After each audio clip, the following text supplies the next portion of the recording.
Los actos fallidos, capítulo 3. De la labor hasta aquí realizada podemos deducir que los actos fallidos tienen un sentido, conclusión que tomaremos como base de nuestras subsiguientes investigaciones. Una vez más, debemos enfatizar el hecho de que no afirmamos, ni para los fines que perseguimos nos es necesario afirmar, que todo acto fallido sea significativo, aunque consideraríamos muy probable esta hipótesis. Pero nos basta con hallar que tal sentido aparece con relativa frecuencia en las diferentes clases de actos fallidos. Además, estas diversas clases ofrecen, por lo que respecta a este punto de vista, grandes diferencias. En las equivocaciones orales, escritas y demás, pueden aparecer casos de motivación puramente fisiológica, lo que es poco posible en aquellas otras variantes de la función fallida que se basan en el olvido propiamente dicho. Olvido de nombres y propósitos, imposibilidad de encontrar objetos que uno mismo ha guardado, etc. Sin embargo, existe un caso de pérdida en el que parece no intervenir intención alguna. Los errores que cometemos en la vida cotidiana no pueden ser juzgados conforme a estos puntos de vista más que hasta cierto límite. Les ruego que conserven en su memoria estas limitaciones para recordarlas cuando más adelante expliquemos cómo los actos fallidos son actos psíquicos resultantes de la interferencia de dos intenciones. Es este el primer resultado dado del psicoanálisis. Hasta el momento, la psicología no ha sospechado jamás la existencia de tales interferencias, ni la posibilidad de que las mismas pudieran producir fenómenos de este género. Es así como el psicoanálisis ha extendido considerablemente la amplitud del mundo de los fenómenos psíquicos y ha conquistado para la psicología dominios que anteriormente no formaban parte de ella. Detengámonos todavía unos instantes en la afirmación de que los actos fallidos son actos psíquicos, y veamos si la misma expresa algo más de lo que ya anteriormente dijimos, o sea, que dichos actos poseen un sentido. A mi juicio, no tenemos necesidad alguna de ampliar el alcance de tal afirmación, pues de por sí resulta bastante indeterminada y susceptible de interpretaciones equivocadas.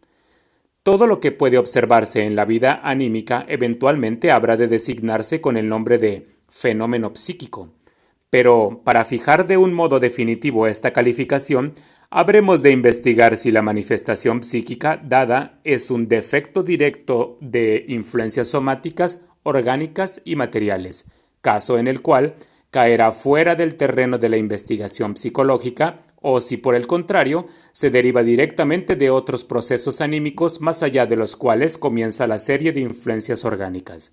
A esta última circunstancia es a la que nos atenemos para calificar un fenómeno de un proceso psíquico, y por tanto es más apropiado dar a nuestro principio la forma siguiente. El fenómeno es significativo y posee un sentido, entendiendo por sentido una intención, una tendencia y una localización en una serie de conjuntos psíquicos. Hay otros muchos fenómenos que se aproximan a los actos fallidos, pero con los que no casa esta denominación, y son los que llamamos actos casuales y sintomáticos. También estos actos se muestran como actos fallidos, inmotivados y faltos de trascendencia, apareciendo además como claramente superfluos. Pero lo que en rigor los distingue de los actos fallidos propiamente dichos es la ausencia de otra intención distinta a aquella con la que tropiezan y que por ellos queda perturbada. Se confunden, por último, con los gestos y movimientos encaminados a la expresión de las emociones. A estos actos casuales pertenecen todos aquellos pequeños actos en apariencia carentes de objetivo que solemos realizar, tales como andar en consonancia con nuestros propios vestidos, mover determinadas partes del cuerpo, juguetear con los objetos que se hallan al alcance de nuestras manos, tararear o silbar automáticamente una melodía, etc. El psicoanálisis afirma que todos estos actos poseen un sentido y pueden interpretarse del mismo modo que los actos fallidos. Esto es, como pequeños indicios reveladores de otros procesos psíquicos más importantes. Habremos, pues, de concederles la categoría de actos psíquicos completos. A pesar del interés que presenta esta nueva ampliación del campo de los fenómenos psíquicos, prefiero no detenerme en él y reanudar el análisis de los actos fallidos, en los cuales se presentan con mayor precisión los problemas más importantes del psicoanálisis. Entre las interrogantes que hemos planteado en relación con las funciones fallidas, nos aparecen como las más interesantes, y que por cierto no hemos resuelto aún, las siguientes. Hemos dicho que los actos fallidos resultan de la interferencia de dos intenciones diferentes, una de las cuales puede calificarse de perturbada y la otra de perturbadora. Las intenciones perturbadas no presentan ningún problema. En cambio, por lo que respecta a las perturbadoras, quisiéramos saber de qué género son tales intenciones capaces de perturbar otras, y cuál es la intención que con estas últimas las enlaza. Permítaseme elegir de nuevo la equivocación oral como representativa de toda la especie de los actos fallidos y que responda en primer lugar a la segunda de las interrogaciones planteadas. En la equivocación oral puede haber, entre la intención perturbadora y la perturbada, una relación de contenido, y en tal caso la primera contendrá una contradicción, una rectificación o un complemento de la segunda. Pero puede también suceder que no exista relación alguna entre los contenidos de ambas tendencias, y entonces el problema se hace más oscuro e interesante. Los casos que ya conocemos y otros parecidos nos permiten comprender sin dificultad la primera de estas relaciones. En casi todos los actos en los que la equivocación nos hace decir lo contrario de lo que queríamos, la intención perturbadora es, en efecto, opuesta a la perturbada, y el acto fallido representa el conflicto entre las dos tendencias irreconciliables.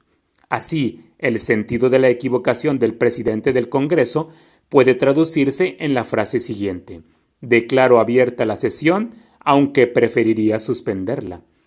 Un diario acusado de haberse vendido a una facción política se defendió en un artículo que termina con las siguientes palabras: nuestros lectores son testigos de que hemos defendido siempre el bien general de la manera más desinteresada. Pero el redactor a quien se confió esta defensa escribió: de la manera más interesada. Equivocación que, a mi juicio, revela aquello en lo que en verdad creía. No tengo más remedio que escribir lo que me han encargado, pero sé que la verdad es muy distinta. Un diputado que se proponía declarar la necesidad de decir al emperador toda la verdad, sin consideraciones, advirtió en su interior una voz que le aconsejaba no llevar tan lejos su audacia, y cometió una equivocación en la que, sin consideraciones, quedó transformada en sin columna vertebral, lo que en lenguaje popular se entiende como doblando el espinazo. En los casos que ya conocen ustedes y que nos producen la impresión de contracciones y abreviaciones, se trata de rectificaciones, agregados o continuaciones con los que una segunda tendencia logra manifestarse al lado de la primera. Se han producido hechos que yo calificaría de cochinadas, resultando sunt Borschwein gekommen. Las personas que comprenden estas cuestiones pueden contarse con los dedos de una mano. Pero no, a decir verdad, no existe más que una sola persona que las comprende, resultando las personas que las comprenden pueden contarse con un solo dedo. O también, mi marido puede comer y beber lo que él quiera, pero como en él mando yo, solo podrá comer y beber lo que yo quiera. Como se ve, en todos estos casos la equivocación se deriva directamente del contenido mismo de la intención perturbadora, o se encuentra en relación con ella. Otro género de relación que descubrimos entre las dos intenciones interferentes nos parece un tanto extraño.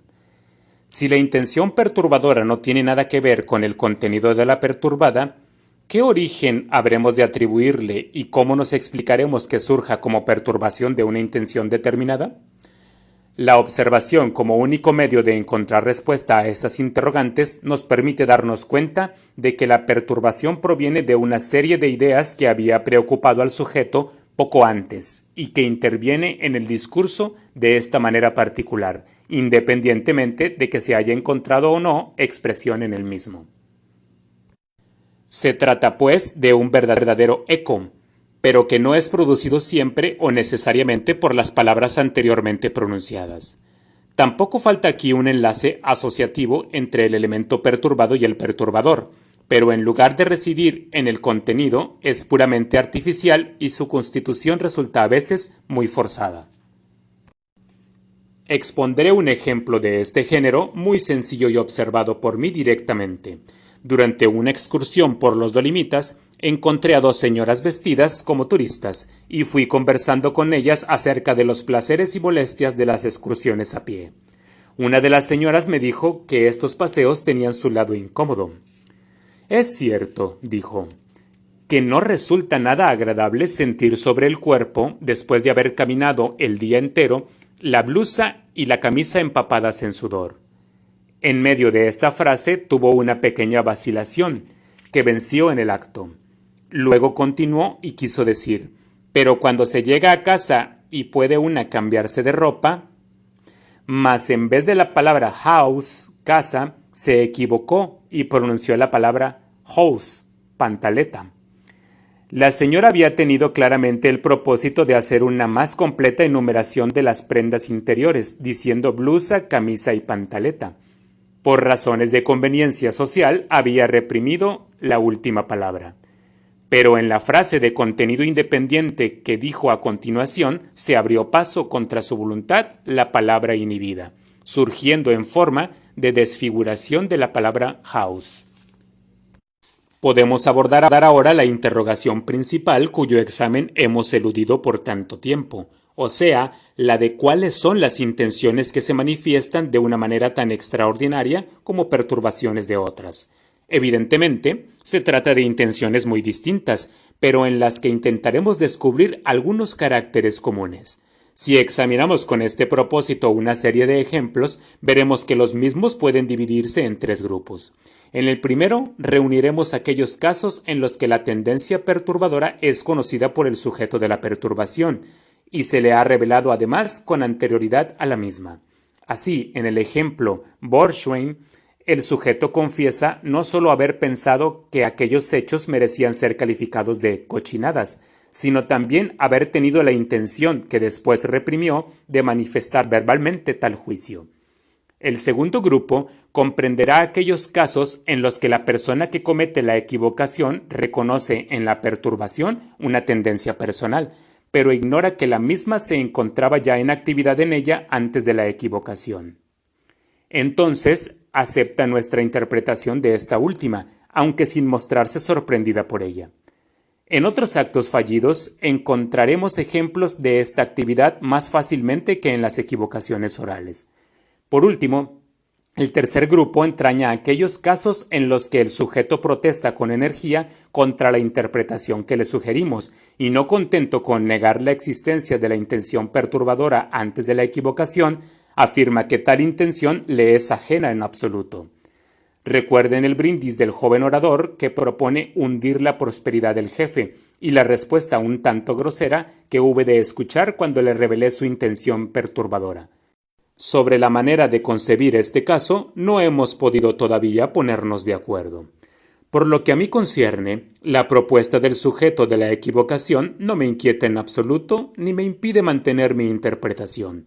Pero ustedes, impresionados por la resistencia del interesado, sin duda se preguntan si no haríamos mejor en renunciar a buscar la interpretación de los casos de este tipo y consideran los actos meramente fisiológicos, en el sentido prepsicoanalítico.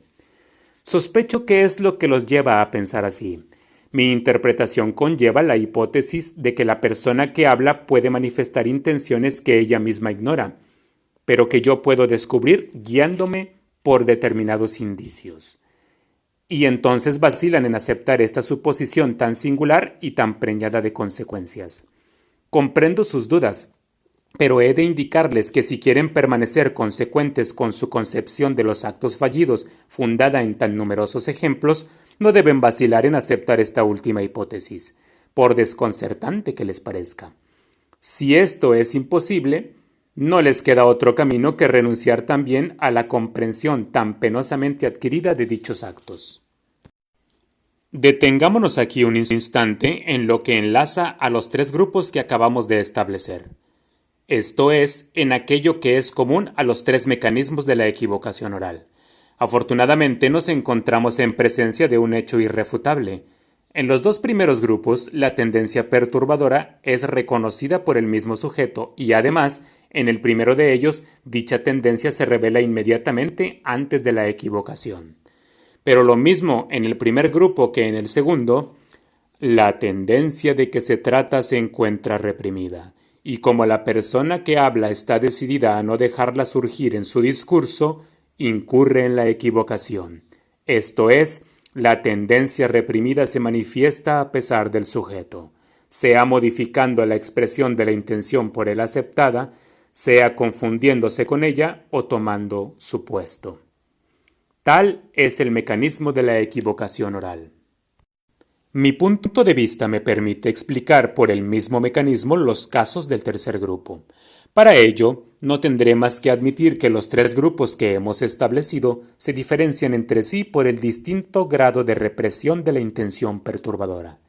En el primero, esta intención existe y es percibida por el sujeto antes de hablar, siendo entonces cuando se produce la represión, de la cual la intención se venga con el lapsus. En el segundo, la represión es más adecuada y la intención resulta ya imperceptible antes de comenzar el discurso, siendo sorprendente que una tal represión harto profunda no impida, sin embargo, a la intención intervenir en la producción del lapsus. Pero esta circunstancia nos facilita, en cambio, singularmente, la explicación del proceso que se desarrolla en el tercer grupo y nos da valor para admitir que en el acto fallido pueda manifestarse una tendencia reprimida desde largo tiempo atrás, de manera que el sujeto la ignora totalmente y obra con absoluta sinceridad al negar su existencia. Pero, incluso dejando a un lado el problema relativo al tercer grupo, ustedes no podrán menos que aceptar la conclusión que se deduce de la observación de los casos anteriores, o sea, la de que la represión de la intención al decir alguna cosa constituye la condición indispensable de la equivocación oral. Podemos afirmar ahora que hemos realizado nuevos progresos en la comprensión de las funciones fallidas. Sabemos no solo que son actos psíquicos poseedores de un sentido y una intención resultantes de la interferencia de dos intenciones diferentes, sino también el que una de estas intenciones tiene que haber sufrido cierta represión antes del discurso para poder manifestarse por la perturbación de la otra. Antes de llegar a ser perturbadora, tuvo que haber sido a su vez perturbada. Claro es que con esto no logramos todavía una explicación completa de los fenómenos que calificamos como funciones fallidas, pues vemos en el acto surgir otras dudas y presentimos en general que cuanto más avanzamos en nuestra comprensión de tales fenómenos, más numerosos serán los problemas que se nos presentarán. Podemos preguntar, por ejemplo, ¿por qué es tan complicado el proceso de su génesis? Cuando alguien tiene la intención de reprimir determinada tendencia, en lugar de dejarla manifestarse libremente, debíamos encontrarnos en presencia de uno de los dos casos siguientes. O la represión queda conseguida y entonces nada de la tendencia perturbadora podrá surgir al exterior, o, por el contrario, fracasa, y entonces la tendencia de que se trata logrará manifestarse de una manera franca y completa. Pero las funciones fallidas son el resultado de transacciones en las que cada una de las dos intenciones se impone en parte y en parte fracasa, resultando así que la intención amenazada no queda suprimida por completo, pero tampoco logra, salvo en casos aislados, manifestarse sin modificación alguna. Así que bien podemos suponer que la génesis de tales efectos de interferencia o transacción exige determinadas condiciones particulares, pero no tenemos la más pálida idea de la naturaleza de las mismas. Ni creo tampoco que un estudio más penetrante y detenido de los actos fallidos logre dárnosla a conocer. A mi juicio, ha de sernos de mayor utilidad explorar previamente otras oscuras regiones de la vida psíquica, pues en las analogías que esta exploración nos revele hallaremos valor para formular las hipótesis susceptibles de conducirnos a una explicación más completa de los actos fallidos. Pero aún hay otra cosa. Cuando se trabaja guiándose por pequeños indicios como aquí lo hacemos, trae consigo determinados peligros. Precisamente existe una enfermedad psíquica llamada paranoia combinatoria, en la que los pequeños indicios son utilizados de una manera limitada. Y es claro que no puede afirmarse que las conclusiones basadas en tales fundamentos presenten una garantía de exactitud. De estos peligros no podemos preservarnos sino dando a nuestras observaciones la base más amplia posible, esto es, comprobando que las impresiones que hemos recibido en el estudio de los actos fallidos se repiten al investigar otros diversos dominios de la vida anímica. Vamos, pues, a abandonar aquí el análisis de los actos fallidos, pero antes quiero hacerles una advertencia. Conserven en su memoria, a título de modelo, el método seguido en el estudio de estos fenómenos, mismo que ya les habrá revelado las intenciones de nuestra psicología. No queremos limitarnos a describir y clasificar los fenómenos, queremos también concebirlos como indicios de un mecanismo que funciona en nuestra alma y como la manifestación de tendencias que aspiran a un fin definido, e igual trabajan en la misma dirección que en direcciones opuestas. Intentamos, pues, formarnos una concepción dinámica de los fenómenos psíquicos, concepción en la cual los fenómenos observados pasan a segundo término, ocupando el primero las tendencias de las que se los supone indicios. No avanzaremos más en el estudio de los actos fallidos, pero podemos emprender aún una rápida excursión por sus dominios. Excursión en la cual encontraremos cosas que ya conocemos y descubriremos otras cosas nuevas. Durante ella nos seguiremos ateniendo a la división en tres grupos que hemos establecido al principio de nuestras investigaciones, o sea, 1. La equivocación oral y sus subgrupos, equivocación en la escritura y en la lectura y falsa audición. 2. El olvido con sus subdivisiones correspondientes al objeto olvidado. Nombres propios, palabras extranjeras, propósitos e impresiones. 3. Los actos de término erróneo. La imposibilidad de encontrar un objeto que sabemos haber colocado en un lugar determinado y los casos de pérdida definitiva. Los errores no nos interesan más que en tanto que tienen una conexión con el olvido o con los actos de término erróneo. A pesar de haber tratado detenidamente de la equivocación oral, aún nos queda algo que añadir sobre ella.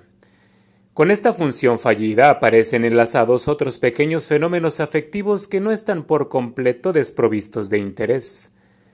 No se suele reconocer gustosamente haber cometido una equivocación, y a veces sucede que no se da uno cuenta de sus propios lapsus, mientras que raramente se nos escapan los de los demás. Observemos también que la equivocación oral es hasta cierto punto contagiosa, y que no es fácil hablar de equivocaciones sin comenzar a cometerlas por cuenta propia. Las equivocaciones más insignificantes, precisamente aquellas tras las cuales no se oculta ningún proceso psíquico, responden a razones nada difíciles de descubrir. Cuando, a consecuencia de cualquier perturbación sobrevenida en el momento de pronunciar una palabra dada, alguien emite brevemente una vocal larga, no deja nunca de alargar, en cambio, la vocal breve inmediata, cometiendo así un breve lapsus destinado a compensar el primero. Del mismo modo, cuando alguien pronuncia de manera impropia o descuidada un diptongo, intenta corregirse pronunciando el siguiente como hubiera debido pronunciar el primero, cometiendo así una nueva equivocación compensadora. Se diría que el orador tiende a mostrar a sus oyentes que conoce a fondo su lengua materna y no quiere que se le tache de descuidar la pronunciación. La segunda deformación compensadora tiene precisamente por objeto atraer la atención del oyente sobre la primera y mostrarle que el sujeto se ha dado cuenta del error cometido. Las equivocaciones más simples, frecuentes e insignificantes consisten en contracciones y anticipaciones que se manifiestan en partes poco aparentes del discurso. Así, en una frase poco larga, suele cometerse la equivocación de pronunciar anticipadamente la última palabra de las que se pensaba decir. Error que da la impresión de cierta impaciencia por acabar la frase y testimonia en general cierta repugnancia del sujeto a comunicar el contenido de su pensamiento o simplemente a hablar.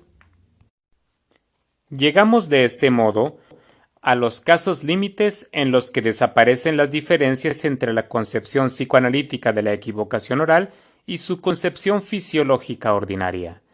En estos casos existe, a nuestro juicio, una tendencia que perturba la intención que ha de ser expuesta en el discurso, pero que se limita a dar fe de su existencia sin revelar sus particulares intenciones.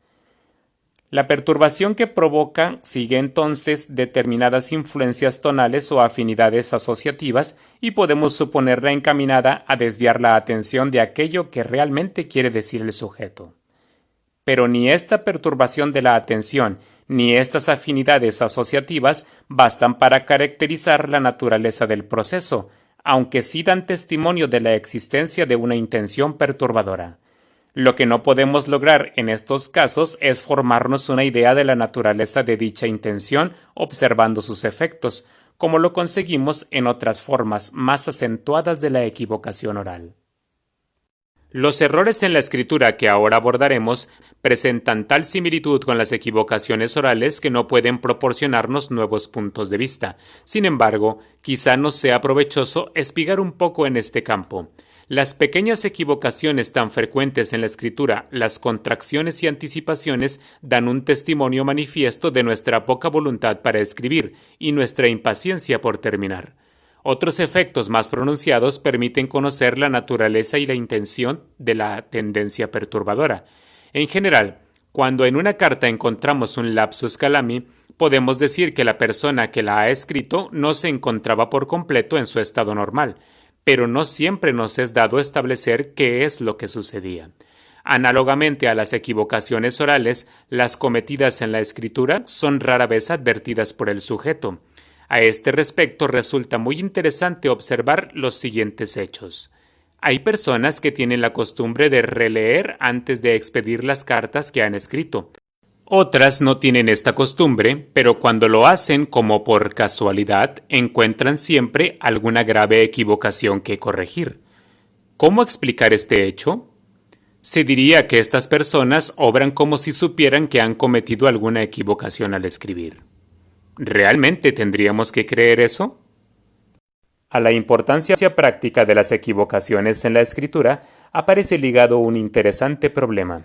Sin duda recuerdan ustedes el caso de aquel asesino que, haciéndose pasar por bacteriólogo, se procuraba en los institutos científicos cultivos de microbios patógenos altamente peligrosos y utilizaba dichos cultivos para suprimir por este método ultramoderno a aquellas personas cuya desaparición le era conveniente. Un día, este criminal dirigió a la dirección de uno de estos institutos una carta en la cual se quejaba de la ineficiencia de los cultivos que le habían sido enviados. Pero cometió un lapsus calami y en lugar de escribir «en mis experimentos con ratones y conejillos de Indias», escribió «en mis experimentos sobre humanos». Este error extrañó a los médicos del instituto, pero no supieron deducir de él, que yo sepa, consecuencia alguna. Ahora bien, ¿no creen ustedes que los médicos hubieran obrado acertadamente si hubieran considerado este error como una confesión e iniciado una investigación que habría evitado a tiempo los designios homicidas de este personaje?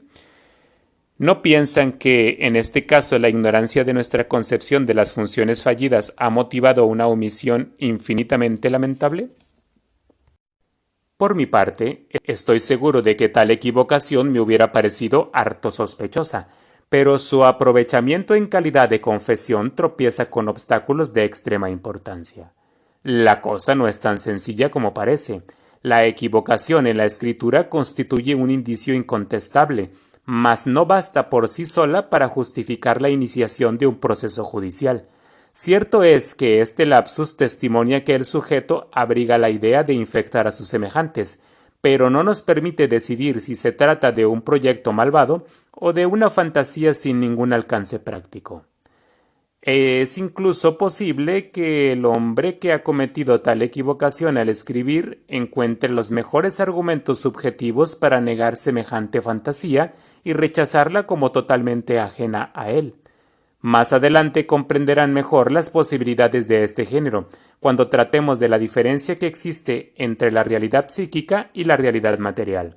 Pero todo esto no obsta para que se trate, en este caso, de un acto fallido que más tarde adquirió una gran importancia. En los errores de lectura, Nos encontramos en presencia de una situación psíquica totalmente diferente a las de las equivocaciones orales o escritas. Una de las dos tendencias concurrentes queda desplazada en este caso por una excitación sensorial, circunstancia que la hace quizá menos resistente. Aquello que tenemos que leer no es una emanación de nuestra vida psíquica, como son las cosas que nos proponemos escribir. Por esta razón, los errores en la lectura consisten casi siempre en una sustitución completa. La palabra que habríamos de leer queda reemplazada por otra, sin que exista necesariamente una relación de contenido entre el texto y el efecto del error, pues la sustitución se verifica generalmente en virtud de una simple semejanza entre dos palabras. El ejemplo Lichtenberg de leer Agamenón en lugar de Engenomen, aceptado, es el mejor de todo este grupo. Si se quiere descubrir la tendencia perturbadora causa del error, ha de dejarse por completo a un lado el texto falsamente leído e iniciar el examen analítico con las dos interrogantes siguientes. ¿Cuál es la primera idea que acude a la mente del sujeto que se aproxima más al error cometido? ¿En qué circunstancias ha sido cometido el error? Hay veces en que el conocimiento de la situación basta para explicar el error. Ejemplo, un individuo que experimentó cierta necesidad natural al pasear por las calles de una ciudad extranjera vio en un primer piso de una casa un gran letrero con la inscripción Closet House WC y tuvo tiempo de asombrarse de que el letrero estuviese en el primer piso, antes de observar que en realidad el anuncio decía Corset House, corsetería. En otros casos, la equivocación en la lectura requiere, por ser independiente del contenido del texto, de un penetrante análisis que no podrá llevarse a cabo acertadamente más que por expertos en la técnica psicoanalítica y teniendo completa confianza en ella. Pero la mayoría de las veces es más fácil obtener la explicación de un error en la lectura, como en el ejemplo antes citado de Lichtenberg. La palabra sustituida revela sin dificultad el círculo de ideas que constituye la fuente de la perturbación. En estos tiempos de guerra, por ejemplo, solemos leer con frecuencia aquellos nombres de ciudades o de generales o aquellas expresiones militares que oímos constantemente cada vez que nos encontramos ante palabras que con éstas tienen determinada semejanza. Lo que nos interesa y preocupa a nuestro pensamiento sustituye así en la lectura a lo que nos es indiferente, y los reflejos de nuestras ideas perturban nuestras nuevas percepciones. Las equivocaciones en la lectura nos ofrecen también abundantes ejemplos en los que la tendencia perturbadora es despertada por el mismo texto de nuestra lectura, el cual queda entonces transformado la mayor parte de las veces por dicha tendencia en su contrario. En estos casos casi siempre se trata de textos cuyo contenido nos causa displacer, y el análisis nos revela que debemos hacer responsable de nuestra equivocación en su lectura al intenso deseo de rechazar lo que en ellos se afirma. En las falsas lecturas que mencionamos en primer lugar y que son las más frecuentes, no desempeñan sino un papel muy secundario aquellos dos factores en los que el mecanismo de las funciones fallidas tuvimos que atribuir máxima importancia. Nos referimos al conflicto entre dos tendencias y a la represión de una de ellas, represión de la que la misma se resarce por efecto del acto fallido. No es que las equivocaciones en la lectura presenten caracteres opuestos a los de estos factores, pero la influencia del contenido ideológico que conduce al error de lectura es mucho más patente que la represión que dicho contenido hubo de sufrir anteriormente. En las diversas modalidades del acto fallido provocado por el olvido es donde estos dos factores aparecen con mayor precisión.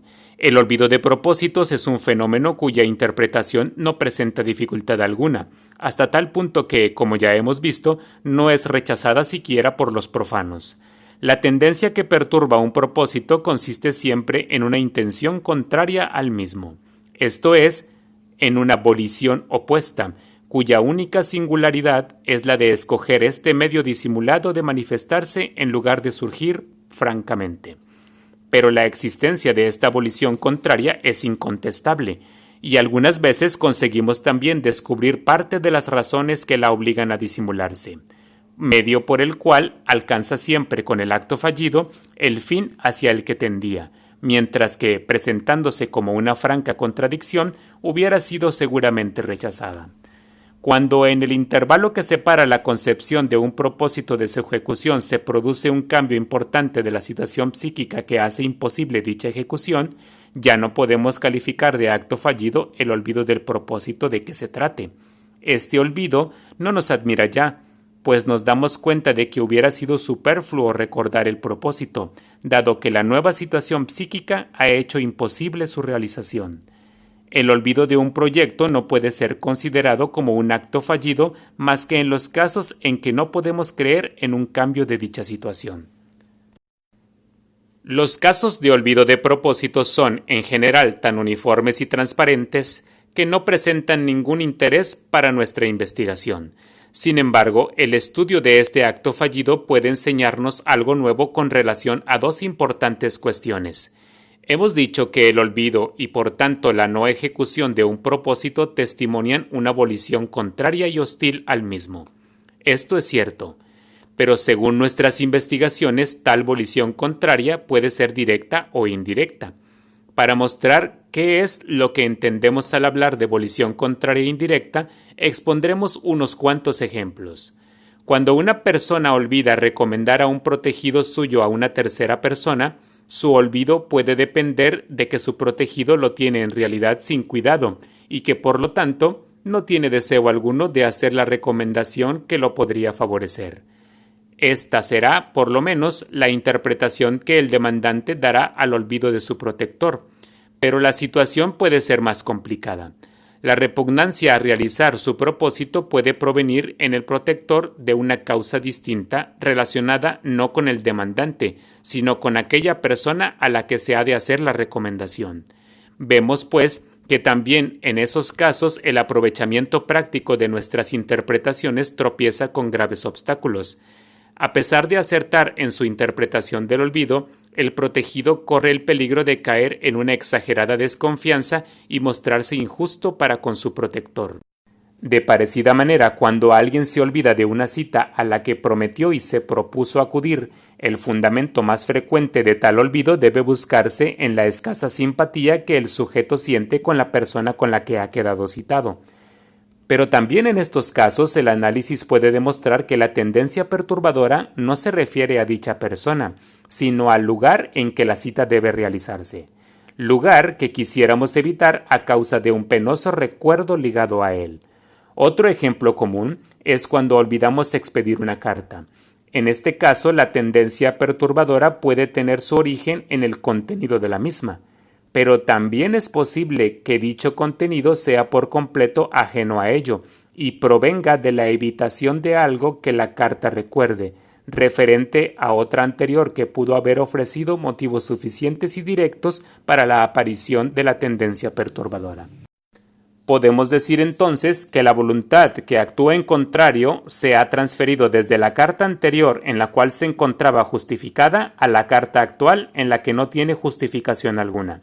Así es como nos damos cuenta de que es necesario actuar con gran precaución y prudencia hasta en las interpretaciones que nos parecen más confiables, pues aquello que desde el punto de vista psicológico presenta un solo significado puede mostrarse susceptible de varias interpretaciones desde el punto de vista práctico.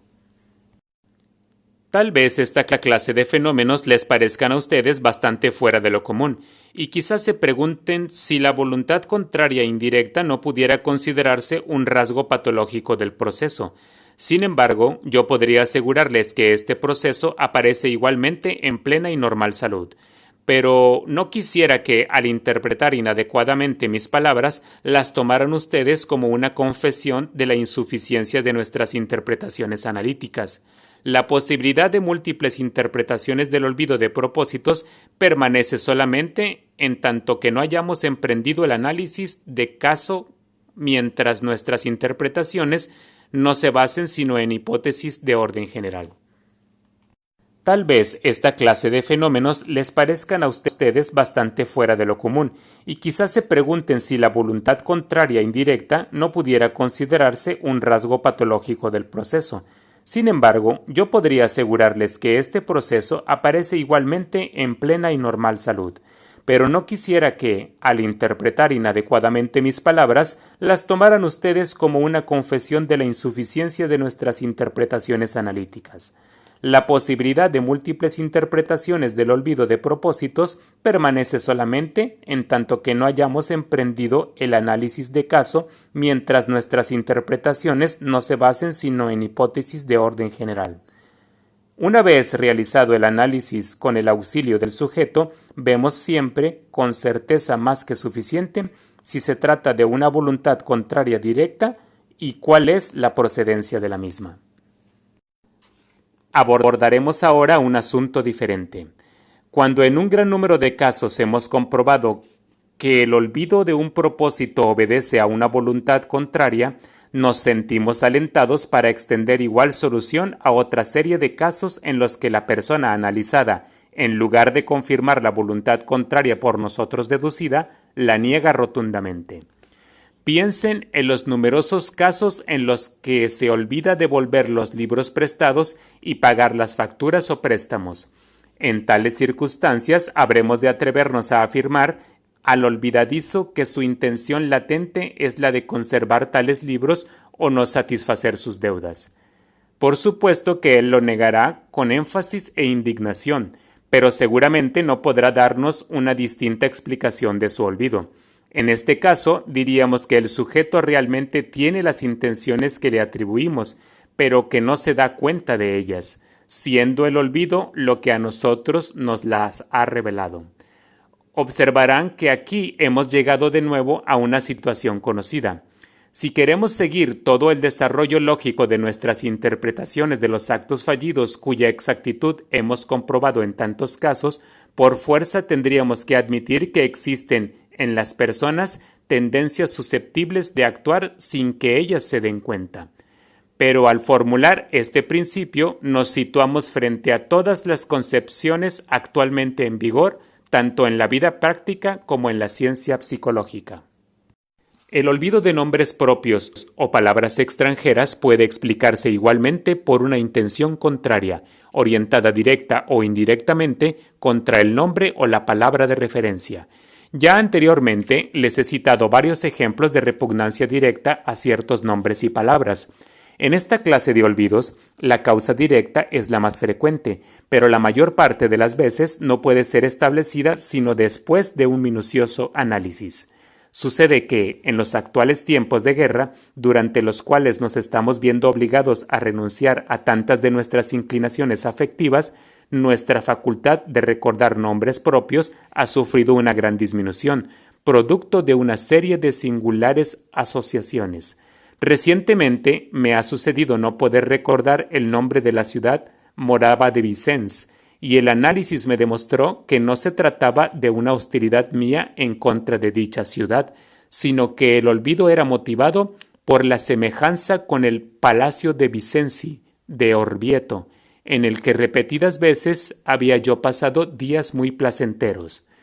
El motivo de esta tendencia opuesta al recuerdo de un nombre lo encontramos aquí, por vez primera, en un principio que más tarde nos revelará toda su enorme importancia para la generación de síntomas neuróticos.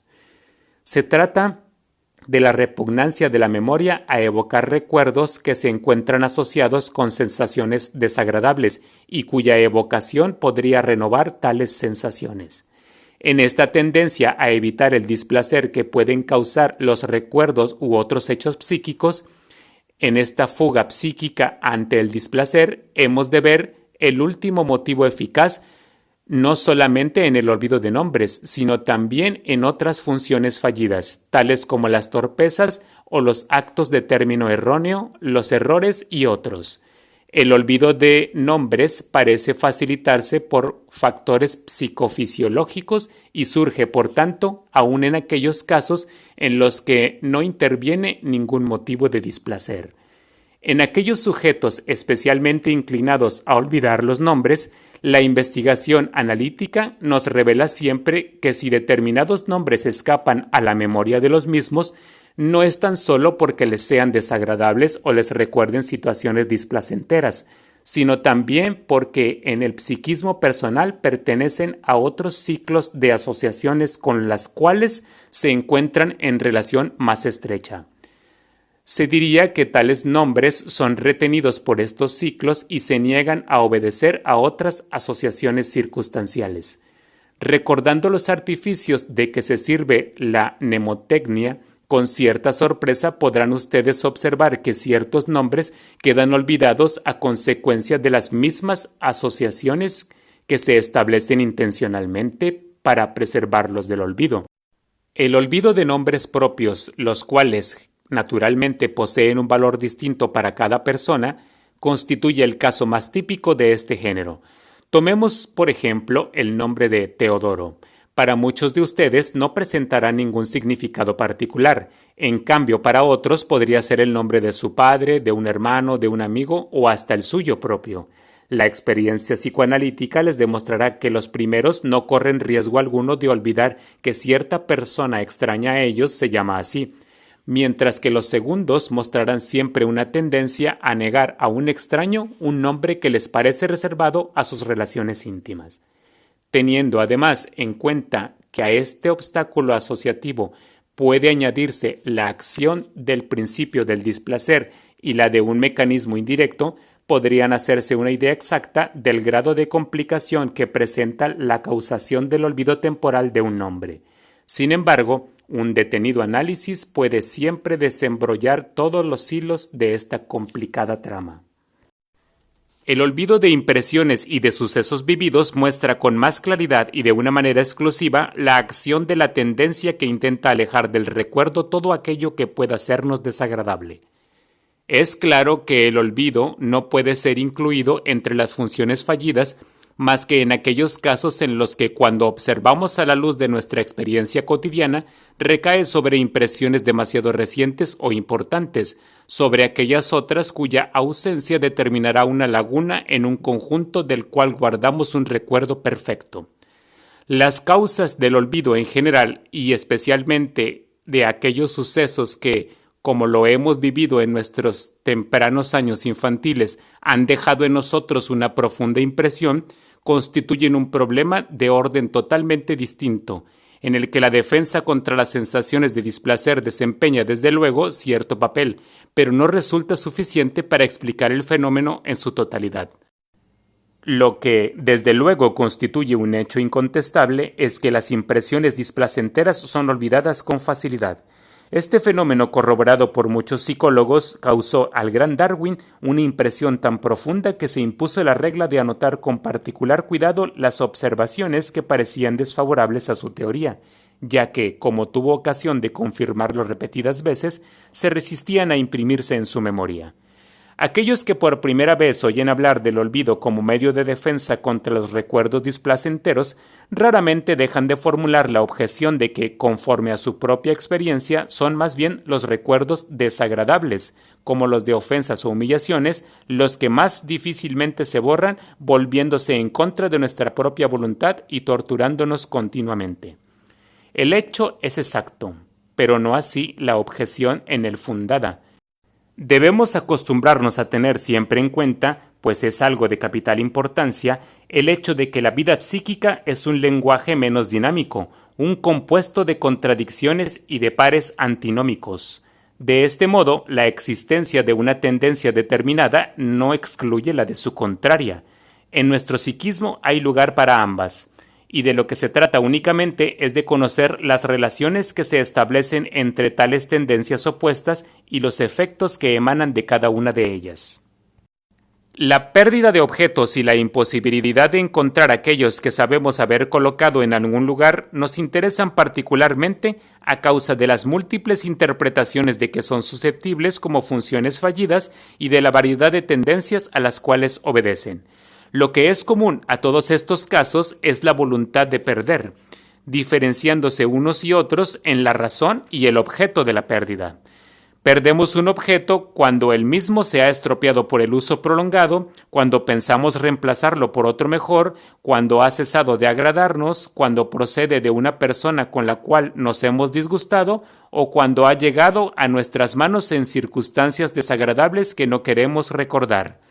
Idénticos fines pueden atribuirse a los hechos de romper, deteriorar o dejar caer un objeto. Al parecer, en la vida social se ha demostrado que los hijos ilegítimos y aquellos que el padre se ve obligado a reconocer son mucho más delicados y sujetos a enfermedades que los legítimos, lo que no hay que atribuir a nada metafísico, sino al hecho de que se produce cierta negligencia en su cuidado. La conservación de los objetos podría muy bien tener igual explicación, equiparándola con la de los hijos.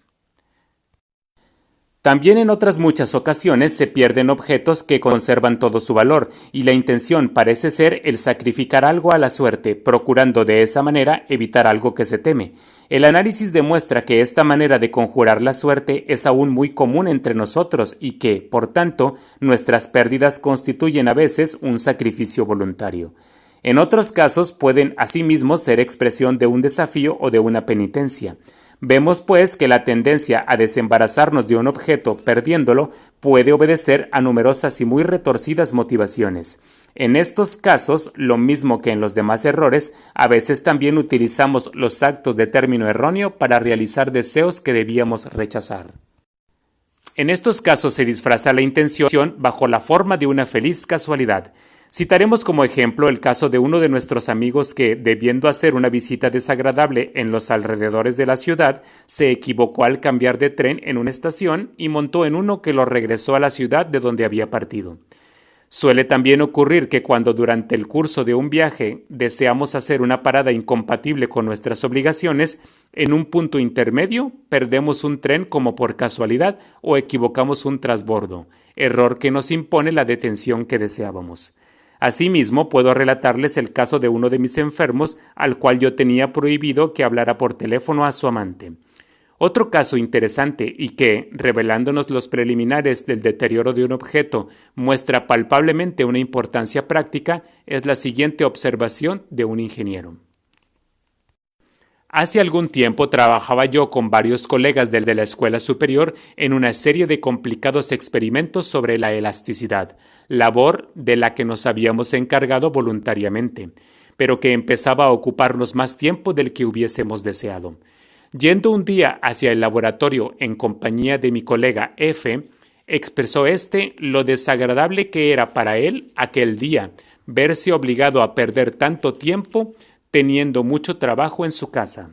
Yo asentía a sus palabras y añadí en broma, haciendo alusión a un accidente sucedido a la semana anterior: por fortuna es de esperar que la máquina falle otra vez y tengamos que suspender el experimento. Entonces podremos marcharnos pronto. En la distribución del trabajo tocó a F regular la válvula de la prensa, esto es, irla abriendo con prudencia para dejar pasar poco a poco el líquido presionador desde los acumuladores al cilindro de la prensa hidráulica. El director del experimento se encontraba observando el manómetro y cuando éste marcó la presión deseada, gritó «¡Alto!». Al escuchar la voz de mando, F tomó la válvula y le dio con toda la fuerza hacia la izquierda. Todas las válvulas, sin excepción, se cierran hacia la derecha. Esta falsa maniobra hizo que la presión del acumulador actuara de golpe sobre la prensa, cosa para lo cual no estaba preparada la tubería, e hiciera estallar una unión de esta. Accidente nada grave para la máquina, pero que nos obligó a abandonar el trabajo por aquel día y regresar a nuestras casas. Resulta además muy característico el hecho de que algún tiempo después, hablando de este incidente, F no pudo recordar las palabras que le dije al ir juntos al laboratorio, palabras que yo recordaba con toda seguridad. Casos como este nos sugieren la sospecha de que si las manos de nuestros criados se transforman muchas veces en instrumentos destructores de toda clase de objetos de la casa, eso no siempre obedece a una inocente casualidad. De igual manera, podemos también preguntarnos si es por puro azar por lo que nos hacemos daño a nosotros mismos y ponemos en peligro nuestra integridad personal. El análisis de observaciones de este género habrá de darnos la solución de estas interrogaciones. Con lo que hasta aquí hemos dicho de las funciones fallidas, desde luego no queda agotado el tema, pues aún habríamos de investigar y discutir numerosos puntos. Pero me consideraría satisfecho si con lo expuesto hubiera conseguido al menos hacerlos renunciar a sus antiguas ideas sobre esta materia y colocarlos en disposición de aceptar las nuevas. Por lo demás, no siento ningún escrúpulo en abandonar aquí el estudio de las funciones fallidas sin haber llegado a un completo esclarecimiento de las mismas, pues dicho estudio no habría de proporcionarnos la demostración de todos nuestros principios y nada hay que nos obligue a limitar nuestras investigaciones haciéndolas recaer únicamente sobre los materiales que las funciones fallidas nos proporcionan. El gran valor que los actos fallidos presentan para la consecución de nuestros fines consiste en que, siendo grandemente frecuentes y no teniendo por condición ningún estado patológico, todos podemos observarlos con facilidad en nosotros mismos. Para terminar, quiero solamente recordarles una interrogación que hasta ahora he dejado sin respuesta. Dado que, como en numerosos ejemplos hemos podido comprobar, la concepción vulgar de las funciones fallidas se aproxima a veces considerablemente a la que en estas lecciones hemos expuesto, conduciéndose los hombres en muchas ocasiones como si adivinan el sentido de las mismas, ¿por qué se considera tan generalmente a estos fenómenos como accidentales y faltos de todo sentido, rechazando con la mayor energía su concepción psicoanalítica? Si esta fuera su objeción, tendrían razón. Este es un hecho muy especial y necesitaría una explicación, pero en lugar de darla ahora, prefiero ir exponiendo aquellos datos cuyo encadenamiento los llevará a deducir por sí mismos esa explicación, sin que necesiten para nada de mi ayuda.